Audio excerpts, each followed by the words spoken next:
Dimmuborgir. Sæl og heit af sumargöngu, sólin býst til nætur hvíldar. Dokar við og dýrum gróðri, dals og heiða sendir kossa. Allir litir ljós og skugga leika sér í dansi vatnið. Rautt og blátt og grænt og gullið, gráu og svörtu faðminn bjóða. Fram á austurloftið líður, löngum skrefum bleikur máni. Stórum augum undrast þessa unaðsbirtu júlíkvöldsins. En að baki byggða og stranda bíður stærsta ævintýrið, Dimmuborgir. Dimmuborgir draga til sín augu mín.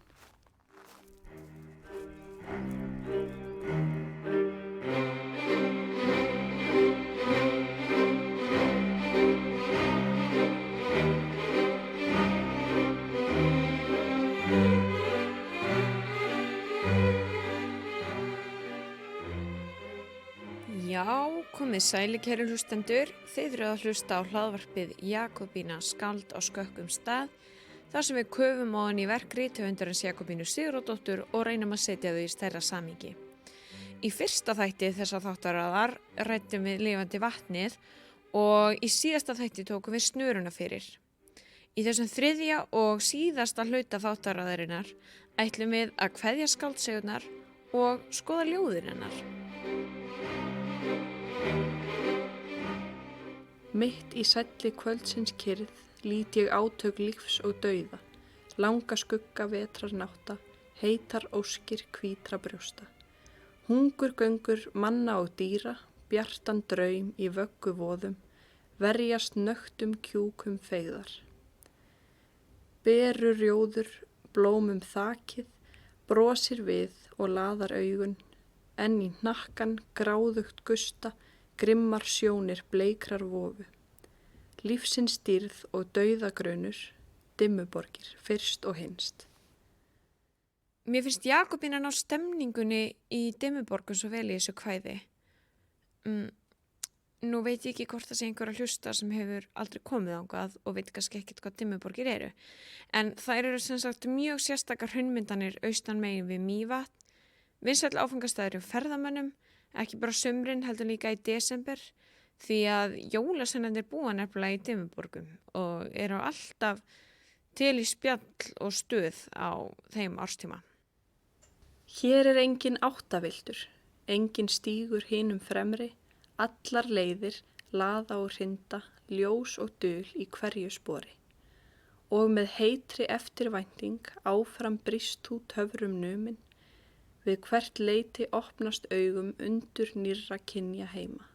Líkt og glettnir guðir hafi, gengið hér að æskuleikjum, átt það markmið eitt að skapa allt sem mennskan huga grunar. Milli svefns og sólarvöku, seiði vors og nornagaldri, slöngvað saman og þau undur öll í steinsins drápu sungið. Dagsins birta, draumsins lindir, Dimmuborgir, fyrst og hinst. Dimmuborgir eru mjög myndrænar. Það er hægt að labba hring svona í gegnum þær eiginlega og þá líður mann eins og maður sé Frodo á leiðinni með hringinn til Mordor eða einhver karakter í Game of Thrones. Sem er þetta ekkert skrítið því að voru nokkra senur í Game of Thrones teknar upp í Mývatnssveit þar á meðal einn í Dimmuborgum. Samkvæmt Wikipedia voru þær bakgrunnur fyrir þarna kampið hjá Mans Reyder. Þegar Game of Thrones voru ennþá góði þættir, those were the times. Heil og sæl á sumarnóttu, systir kær í Dimmuborgum. Fjötruð sandsins feigð að hálfu, faðminn teygir þú mót himni. Ilmsins ljóð og litatöfra leggur þú í foldarkvæðið, beinum stofni, stolt og tígin, storkar foksins auðnarmætti. Fagur löfguð lífsins dóttir, limi grænu hlær við dauða, veit í frjói vaxtar máttin, vonum trúan sigri borin. Stofnin þinn ég þögul kissi, þjóðar minnar áttaviti. Dóttir lífs við dauðan teflir, Dimmuborgir, fyrst og hinst. Dimmuborgir, Dimmuborgir, dul og kingi nafnið felur, veit ég þar á vetrarkvöldum, vofuleiki á stirndum sköflum. enn í nótt að seiði sitja, sigur reifar lífsins vættir, meðan dans á bjarkablöðum, blóðbergs tó og lingi stíga, álfar ljós og léttir skuggar, leika sér við hvamm og dranga, innst í skútum, gjóta glyrnum, gamlir draugar vetrarhúmsins, gretta sig við galdri hvítum, gamna sér við snjó í sprungu. Og í sumar óðinn blandast angurtónar, fró og grátur, dauða geigur, draumur lífsins, dimmuborgir fyrst og hinst. Já, nafnið á Dimmuborgum lýsir þeim svo vel. Dimmuborgir. Það er eitthvað svona dark og dularfullt við þær, eða eins og Jakobína segir, dul og kingi nafni felur. Í þessu kvæði finnst mér hún ekki bara ná að lýsa Dimmuborgum vel, heldur líka bara íslenskri náttúru yfir höfuð. Hún er að draga fram rómantíkina og fegurðina í íslenskum sumarkvöldum og litlum fallegum íslenskum blómum, án þess samt að vera væmin, en það væri það ekki í anda Jakobínu.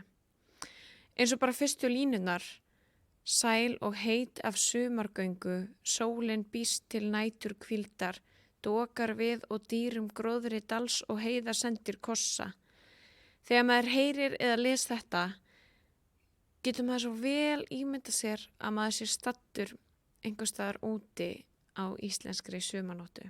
En svo nær hún líka svo vel að fanga þetta myrkur og þessa svona ógnvekjandi fegurð við íslenskt landslag.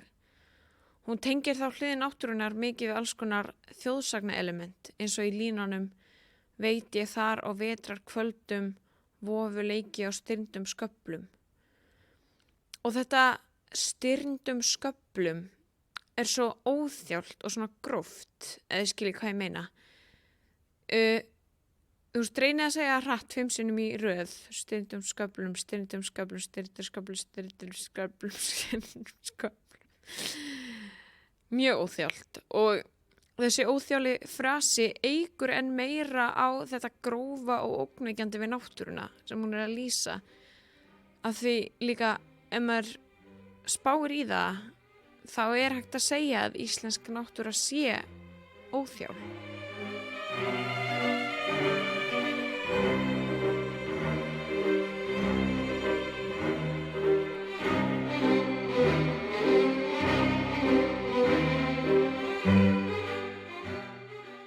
Ég var aðeins kíkt á ljóðin hennar og á eitt mikið uppáhaldsljóð sem ég reyndi að notaði stundum í því ég var með námskeið og slysavarnir barna. Mér minnir það heiti bara barn. Þetta er Dagbjört Bjarnadóttir. Hún er hjúkrunarfræðingur og Jakobínu spekulant. Rétt eins og Jakobína flutti hún í Mývatnssveit á fullorðinsárum og hefur búið þar æ síðan. Og það snerti mig mjög djúpt og jú, það heitir Barn og þetta ljóð er tileinkað menningar og friðarsamtökum íslenskra kvenna. Grátur barns, grátur þessi minn. Hlátur barns, hlátur þessi minn.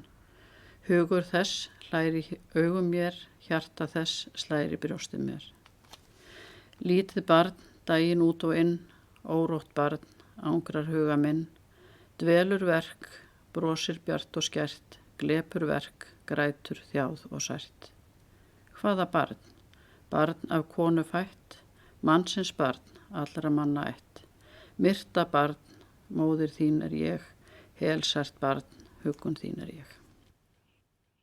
Önnur útgefna bók Jakobínu var kvæðabók sem ber heiðarlegasta og örugglega mest humble titil sem ég veit því hún heitir Kvæði. Hún kom út árið 1960. Þó kvæðin hennar séu ólík þá er samt alveg svona rauður þráður og þegar ég segi rauður þráður þá er ég ekki bara að meina rauður þráður heldur líka rauður þráður.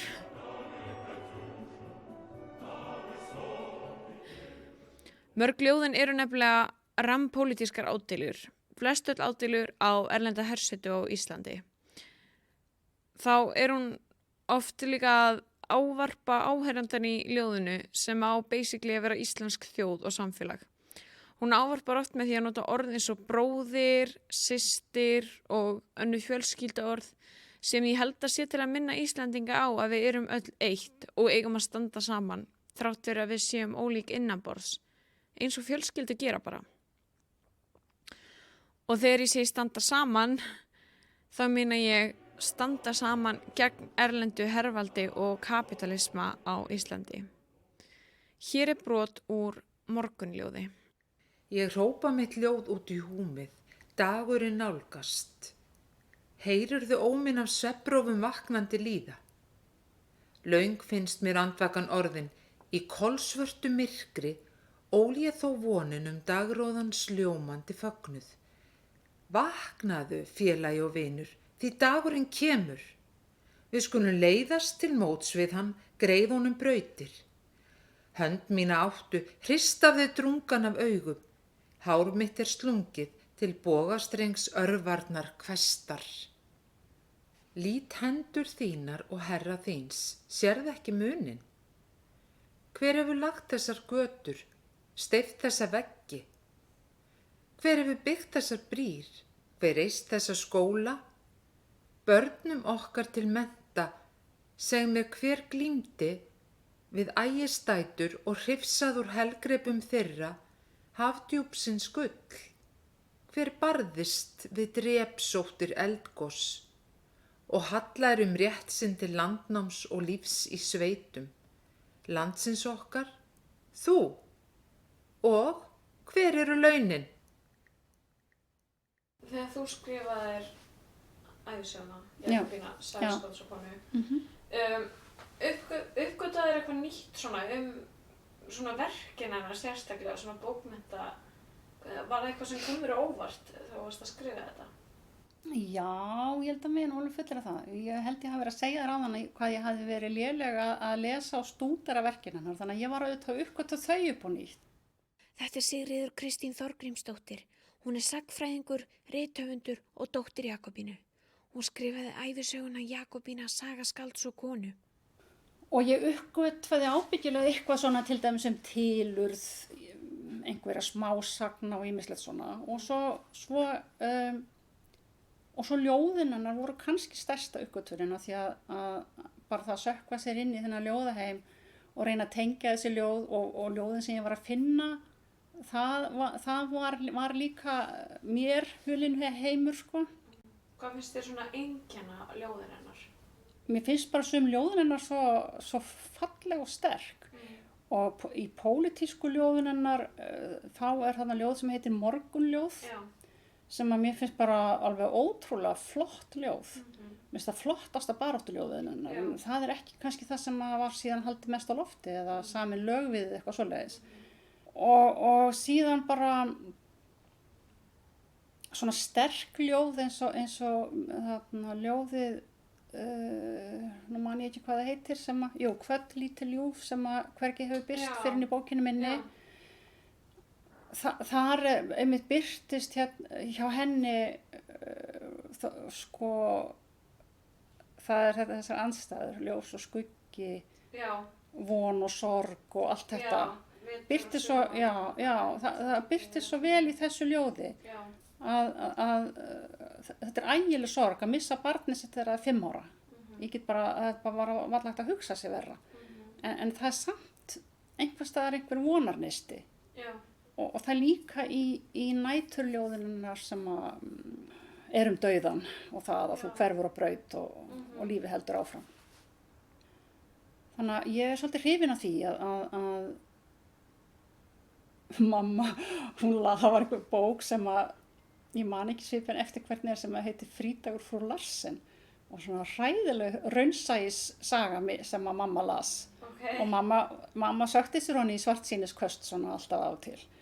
Og sá ekkert annað en bara byggsvart og heimsósuma. Og hún las Frídag, mér var mjög mikið nöp þessa bók þegar mamma var að lesa Frídag frú Larsen, þá lá ekki vel á henni. en þetta var samt ekki lífsskoðun hennar. Þú veist, að fara að skrifa eitthvað og eiginlega slökkva alla von. Sem betur fer. En það var eiginlega kannski líka Sigrún systir sem að svolítið benti mér á þetta þegar ég las, við vorum að skoða næturljóðið, að þetta væri svo dæmigert fyrir mömmu að það væri alltaf, von, það væri alltaf birta líka. Já, alltaf svona vorið á næsta Já, leiti, já, finnst mér. já.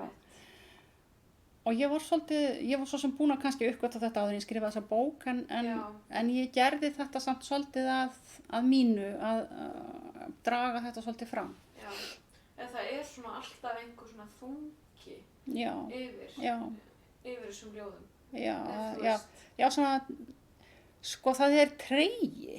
Já. Hún getur kallað það þunga líka, sko, en tregi, það var eins og, það var sem ég sagt finnist nú bókarkápan ekki falleg með myndina mömmu og ég segi það bara vegna þess að í nútímanu þá þolum við ekki gamalt fólk.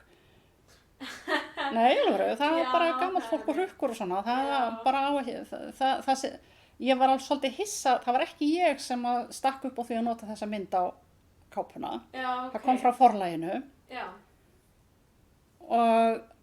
Og þegar ég sá þessa káputillögu og sá mömmu, þá var hún einmitt svolítið tregafull á þessari mynd. Hún svona svolítið döpur.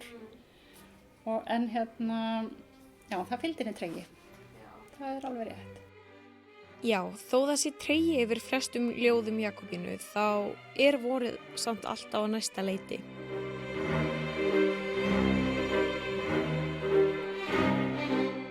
Bókin Kvæði var endurútgefin 23 árum síðar, aukin og endurbætt. Í formála endurútgáfunar segir Jakobína að kvæðin, sem eru sum persónleg en mörg líka með víðari skírskotun, hafi hún ort fyrir sig sjálfa og engan annan. Hún varaði við því að þau séu engin klassík heldur, tilvitnun hefst, aðeins ég og það hef ég ekki meira að segja, tilvitnun lýkur. Þetta eitt dæmi af mörgum hvað Jakobína var hógvær. Í öllum þeim viðtölum sem ég hef lesið við hana, samakönnar á ferlinu þau voru tekin, hún sko humble queen Íslands. Hún snýr talinu nánast undantekningarlaust alltaf frá sjálfri sér og verkum sínum og snýr því að öðru eins og þjóðfélagsmálum eða verkum annarra rithöfunda eða listamanna. Í einu af mörgum viðtölum í Þjóðviljanum sagði hún: Mér ekkert að láta birta viðtal við mig. Því ég ekkert merkileg persóna á neinn hátt. Það skiptir ekki máli hver yrkir ljóðið, heldur hver áhrif það hefur. Já, ég held hún hafi ekkert verið neitt sérstaklega góð í því að halda fram sinni persónu eða vera eitthvað, þú veist, það var kannski ekki alveg hennar sterkarlið, sko. En mér finnst þetta smá leiðinlegt. Hér finn ég fyrir kynslóðmununum á okkur Jakobínu. Einstaklingshyggjan hefur auðvitað verið í hámarki síðustu ár og ég veit ekki með ykkur en mér finnst bara allt í lagi þegar konur segja ég flott og ég veit það. Sérstaklega í viðtölum því ég meina ekki tilgangur svona viðtala að maður tala sjálfa sig. En ég held að það hefði kannski ekki verið talið smart á þessum tíma þannig kannski snýst þessi hófverð bara andrúmsloft þessa kynslóðar. Ég veit ekki, ég velti samt fyrir mér sko hvort Jakobína hafi í alvörunni verið svona hófverð típa sem lætur verkin tala eða hvort hún gæti hafa þurft að passa sig á að stíga ekki tær karlrithöfundana í bransanum. En kannski þetta bara blanda af öllu saman. Kannski var hún hófverð típa frá náttúrunnar hendi. Sko ég kem fyrst í garð bara sem gestur til Kára með mannum mínum. Já. Og áttum þar mörg skemmtileg kvöld þar sem að Jakobína var stundum með okkur og stundum ekki. Og ég sé hana mjög vel fyrir mér og það sem er að vera svona í persónunni stendur upp úr að það var einhver svona, það var eitthvað tignalegt við hana. Þó var algjörlega, það var eitthvað og líka kannski sko, hún talaði ekki hátt og svona frekar lágróma en það hlustuðu allir þegar hún talaði. Það var eitthvað þannig og ég man einu svona eftir svona mjög, það var eiginlega svona einhver neikvæð umræða sem fór á stað við eldhúsborðið og ég man í raun og veru hvernig hún með svona hæglæti og svona og sagði einhvern veginn þannig að svona pínu skammaði sín fyrir að hafa tekið þátt í samræðinu og samræðinu það bara dó, það var bara búið. Það datt engum í hug eftir að athugasemd kom frá henni. það var bara út af borðinu. Og ég hugsa að þetta var svo flott hvernig hún gerði þetta. Já. Ég hlustaði á eitthvað út á viðtalið hana. Það er eina svona viðtalið sem ég hef fundið það sem að, þú veist, ég hef hlustað á hana eða þannig. Og það kom mér einmitt á óvart hvað hún var svona með svona hægan talanda Já. og svona ljúfa rödd eða þannig. Já, Þetta já. viðtala frá 75 minnum mig. Já, Af því að ég, þú veist, ég hafði þá, þú veist, allt sem ég hafði lesið og öll viðtölu við hana og alla greinarnar eftir hana og svona, ég held að hún væri svona einhvern veginn reiðari og æstari, Já. skilurðu. já, Af því að hún var auðvitað, þú veist, mjög hörð, Já, skilurðu, já, í já. sínum skoðunum Já, og allt já. þannig. já, hún var aðdráttarlaus og hrein á bein. Já, en ég held nefnilega að þetta er svona, þú hlustar ekki alltaf endilega, hvað segja, best á þá sem hafa hæst. Mér finnst hún eiginlega dæmi það hvernig, sem sagt, hvernig bara þessi hún var lágvær en það lögðu allir við hlustir þegar hún fór að tala. Já. Þannig man ég samtölinn, sko. Já, það mætti margir taka þetta til sín, sko. Jú, kannski. Já, Jakobína bar hvorki engalíf sitt nýja tilfinningar og torg. En persónulega finnst mér það sorglegt hvað fólk að þessari kynslóð var lokað og þurfti bara að díla við sín vandamál og sjálfstöðum. Mér finnst að við eigum að normalisera að tala um tilfinningar og það hefur líka verið mikið í umræðinni þráttur að séu kannski ekki allir sammála því. Þegar ævisaga Jakobínu sem kom út árið 2019 var rædd í Kiljunni, sagði Kolbrún Bergþórs að henni fyndist hressandi að lesa bók konu sem var ekki stöðugt að úthella tilfinningum sínum eins og nútíma fólk gerir. Mér fannst það smá skrítin en líka áhugaverður punktur.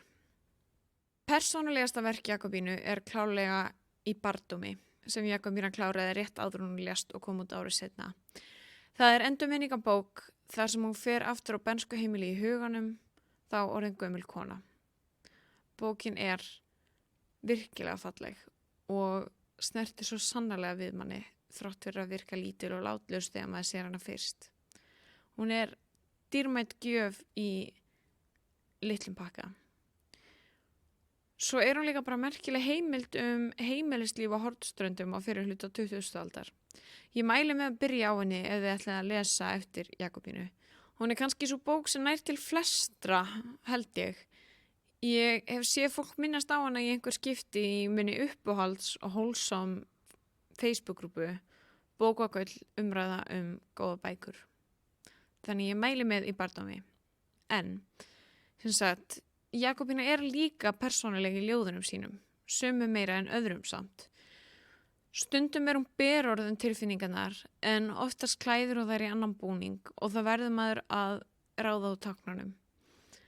Þá er maður kannski að lesa náttúruna en í raun er maður að lesa eitthvað mun persónulegra. Hún nota til dæmis mjög mikið andstæður eins og árstíðirnar þar sem haustið og veturinn tákna eitthvað sorglegt, þungt og dautt en vorið og sumarið tákna léttleika, gleði, bjartsýni, líf og ferðalög. Hún yrkir líka mikið ljós og myrkur til að tákna þessar sömu andstæður. Ég ætla að leyfa ykkur að hlusta á ljóðið Hugfró því það er eitthvað við það sem að snerti mig persónulega. Eins og Sigríður Kristín talaði hérna áðan þá er tregi yfir því. Það fjallar erfiða tíma en samt er líka sterk von að það fara að birta. Takið eftir hvað er ótrúlega persónulegt og viðkvæmt þó að það sé sagt í raun að vera mjög passasamanhátt og hvernig hún nær því fram með andstæðunum sem ég var að tala áðan. Hugfró. Langt er síðan heyrði ég lóunar söng. Dapur finnst mér dagurinn, dimm er nótt og löng. Seint mun ég sættast við sólarlaust húm, né viljandi veita vetri hjartarúm. Vænti ég vordísar, vetrar myrkur grá, kemur svo að sunnan með sólskin brá. Veit ég vængjum hennar, vorljóðin smá, una sér þar óskir og ævintýr blá. Vekur hún fífil og fjólu sem dó, Sóley í brekku og söngfugl í mó. Leynt ber hún við tungurætur, lýsi gullið það, sem myrkri og meinum er mest raunin að.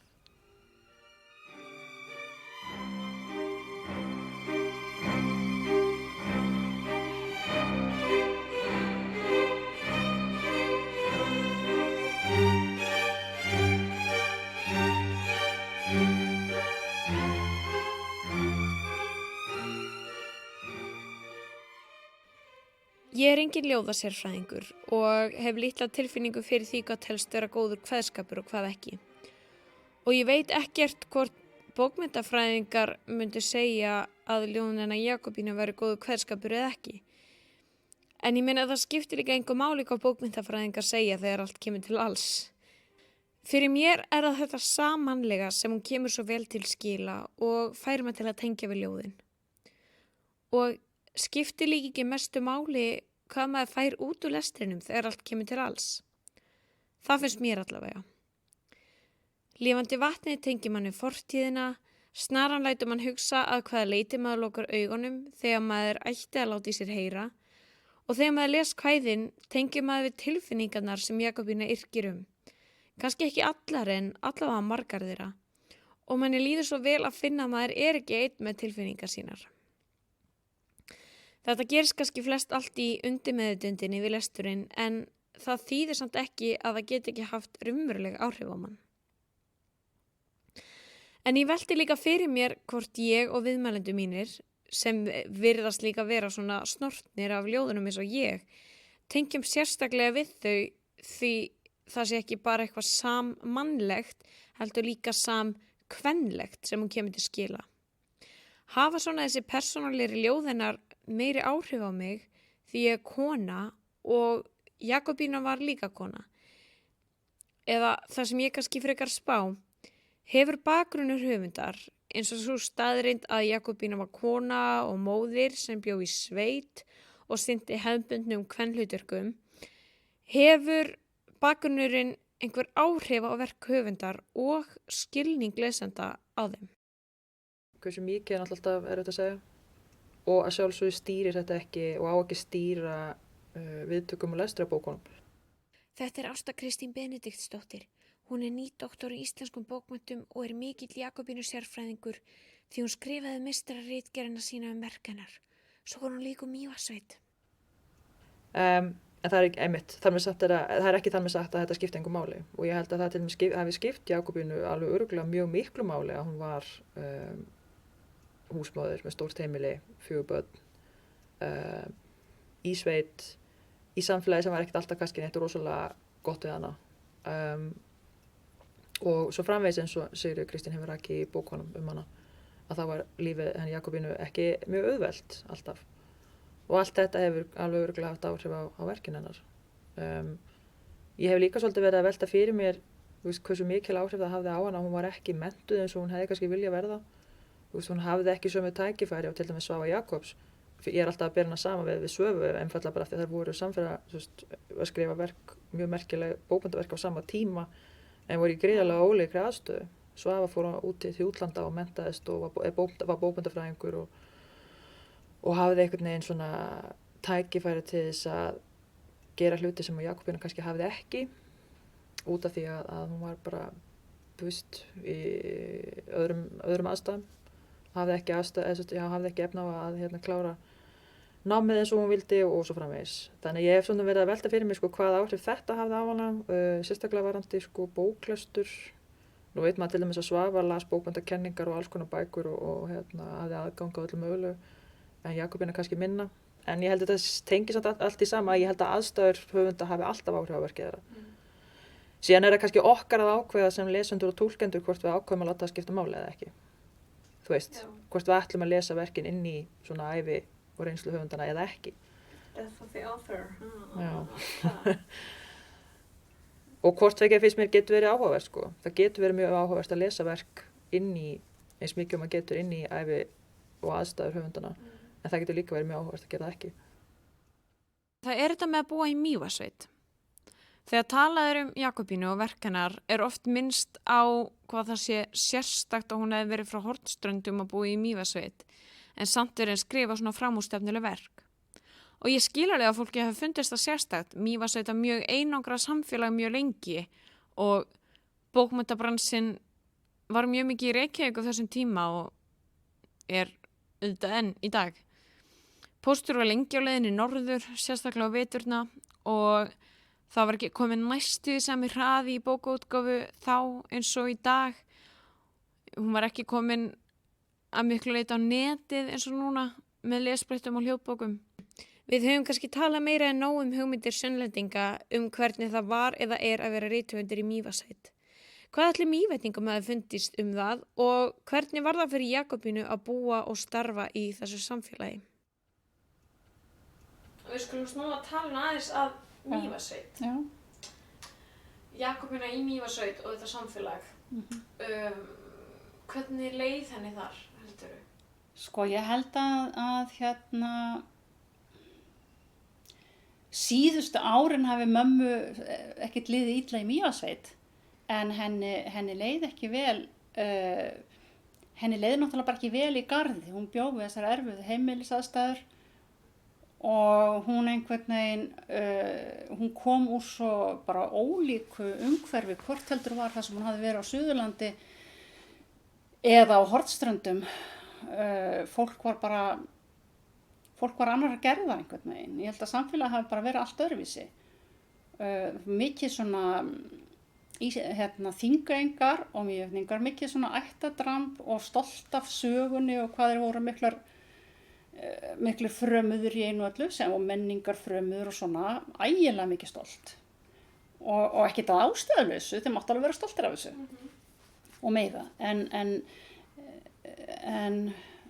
já, það var, og hún segir nú einhvers staðar að hún kjósi nú frekar oflátungsháttin hún nota hann ekki þá ára reyndar, í Mývetningum heldur en þessa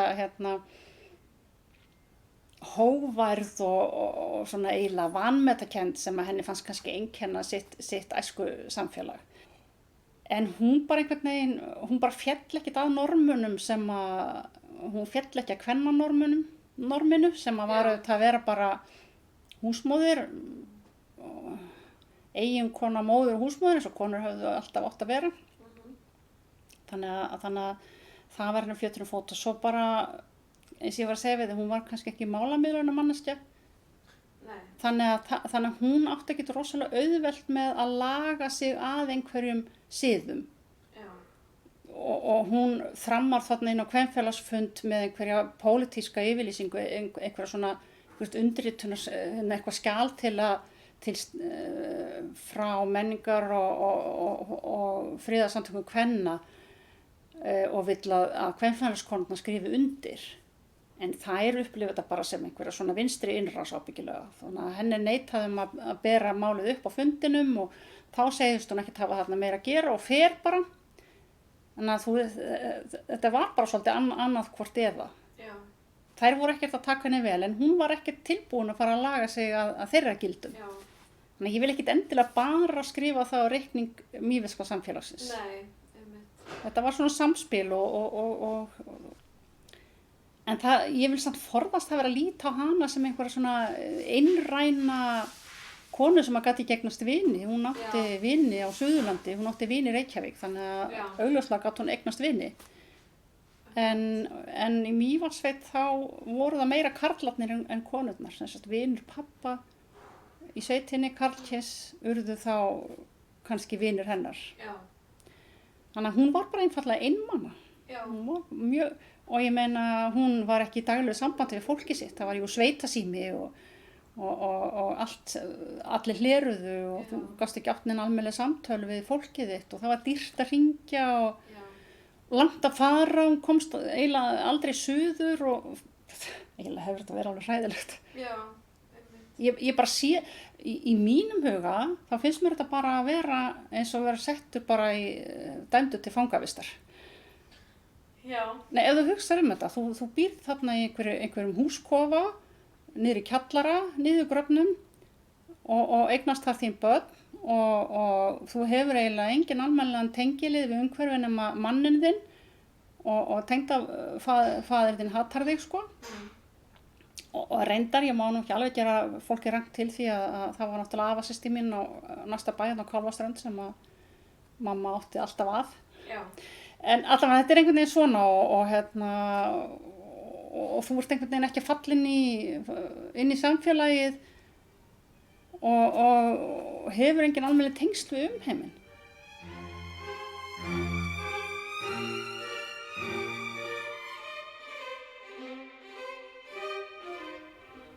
Hvernig myndið þú lýsa Mývetningum sem svona aðkomumannskja sem hefur satt búið hérna? Í öll þessi ár. Já.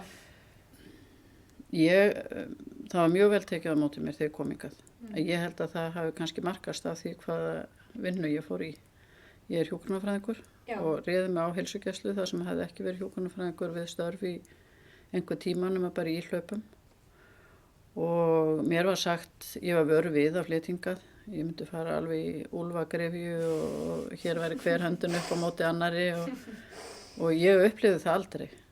Það var verið að tala um að það veri alveg skipt í 2 hópa og annarkvort myndi ég tilheyra þeir sem byggju í þéttbýlinu eða dreifbýlinu. En starfið mitt náttúrulega þannig að ég sinni öllum og ég fann þetta aldrei. Ég hugsa að ég fann fljótt kannski að fólk skiptist á skoðun og mér finnst þeir vera hreinskilnir en mér finnst það hafa haft áhrif á viðmót fólks til mín Þannig að mér fannst mjög gott að koma hingað. Sonum kom með mér 10 ára gamall og hún leið mjög vel og var mjög vel tekið. Þannig að mér fannst þetta bara gott samfélag að koma inn í. Og það var eins bara þegar ég fór í Garð það var bara sömu góðu móttökurnar þar og ég hef fengið annars staðar, en það hugsa ég að því ég var engum bundin hér því ég kom þannig að ég hef bara farið ef þetta hefði verið öðruvísi Já. Og mér fannst gaman að því þó ég hafi verið í sveit sem krakki að þá er kannski minna félagslíf yfir sumatíman og þann tíma sem ég var í sveitinni en mér fannst bara það félagslíf sem var hérna þegar ég flutti fannst mér svo skemmtilegt. Mér finnst gaman að upplifa að fara á Þorrablót, þá voru jólafundir, það öll skemmtiatriði heimagerð, fólk að gera góðlátlegt, yfirleitt góðlátlegt, grín hvert að öðru Þannig að, já, mér fannst það mjög gott.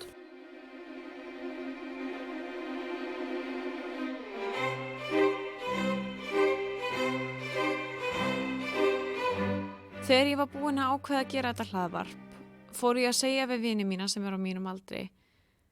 Ég er að gera heimildarhlaðvarp verk rithöfundarins Jakobínu Sigurðardóttur. Það var svarið oft og iðulega, já, ok, spennandi.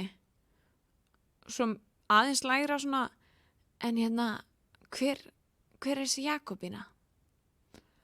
Og ég láði þeim ekki að spyrja því, hvernig ættu þeir að vita það fyrst hún hefur verið lítið til umræðu bæði meðal almennings og í framhaldsskólum.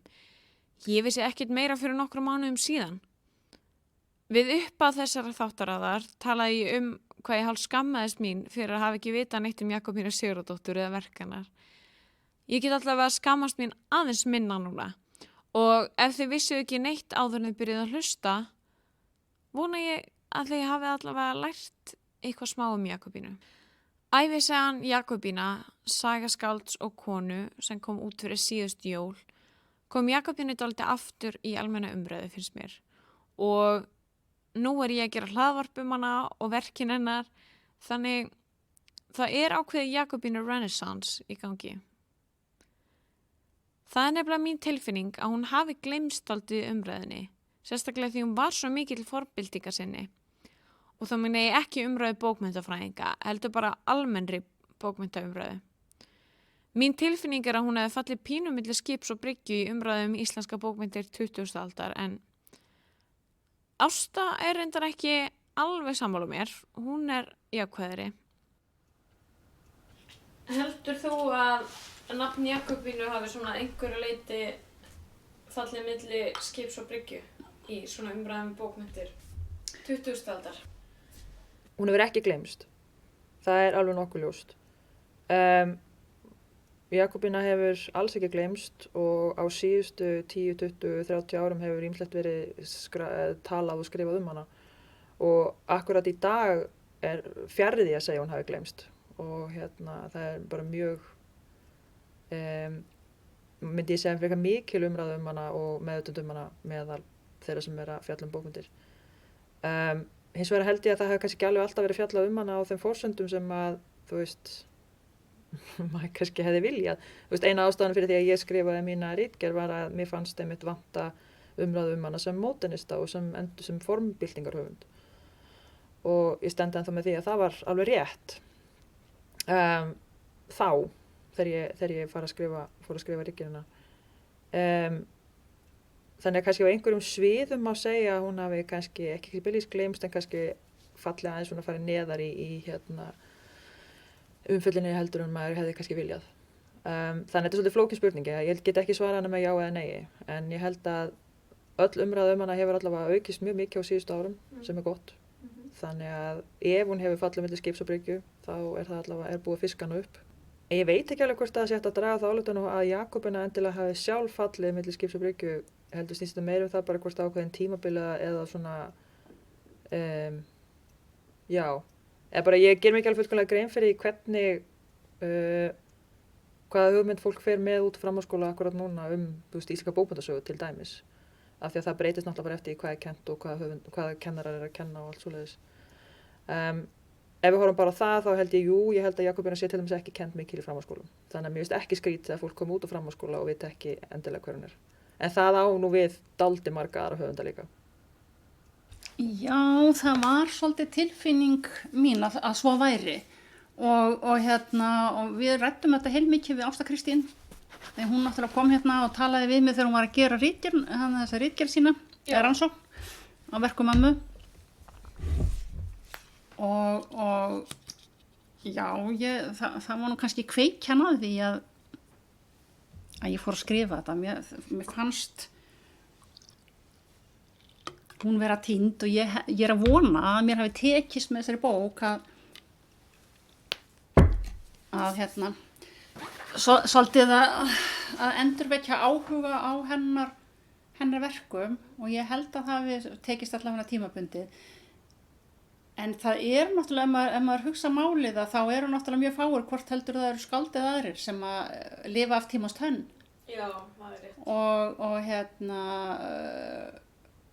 það þýðir ekkit fyrir mann að ætla að reyna að skilja svo við lífið að það verið munað eftir manni til eilíðar. Þá verður þú að heita Adolf Hitler eða Jesús Kristur eða Anders Breivik eða eitthvað svona, eitthvað þvílíkt og eitt skáld kannski, ég veit það ekki, eða heimspekingur. Já. Þetta flest kallar, by the way, en konur mest fyrir það hvað, svo var mest sexy eða eitthvað svoleiðis. Já. Nei, ég segi svona, þú veist, en mér fannst kannski að henni, og við, eins og ég segi, við ræddum þetta við Ásta heilmikið og þetta er líka svolítið niðurstaðan hennar í sinni mastersritgerð. Að henni hefði verið svona svolítið skipað á rangan bás. Já. Og þar með einhvern veginn af því að hún fékk kannski ekki sanngjarna umfjöllun. Mér fannst það ekki og ég held að Ástu hafi ekki fundist það heldur þó maður einu ekki að vera fullera neitt skoðanir annarra. Já. Að þá einhvern veginn, að þá datt hún dauð niður sko. Af því að hún var bara hún var bara sósíalisti sem að setti stétt ofar kyni. Já. Þú veist, hún var ekki einu sinni feministi eða með þú veist, jafnréttishugsunin gaf eftir fyrir sósíalískri stéttabaráttu. Já.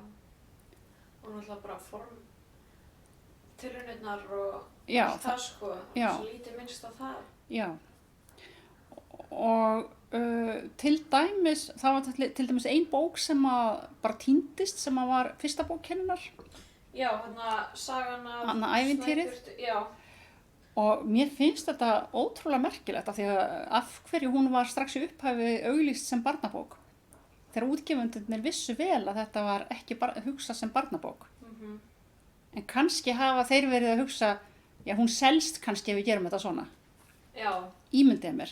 Já. Þar með var hún farin í þá kategóríu. Já. Og komst ekki þaðan. Þegar Ásta var að skrifa þá spurði hún mig hvernig heldur mamma henni hafi hugsað þessa bók, heldur hún hafi hugsað hana sem barnabók. Ég sagði við henni, nei, þetta var ekki hugsað þannig. Þetta var bara pólitísk bók alveg eins og allar hinnar. Nema hún var náttúrulega bara sett í svona eins og þjóðsögu búningu eða svoleiðis.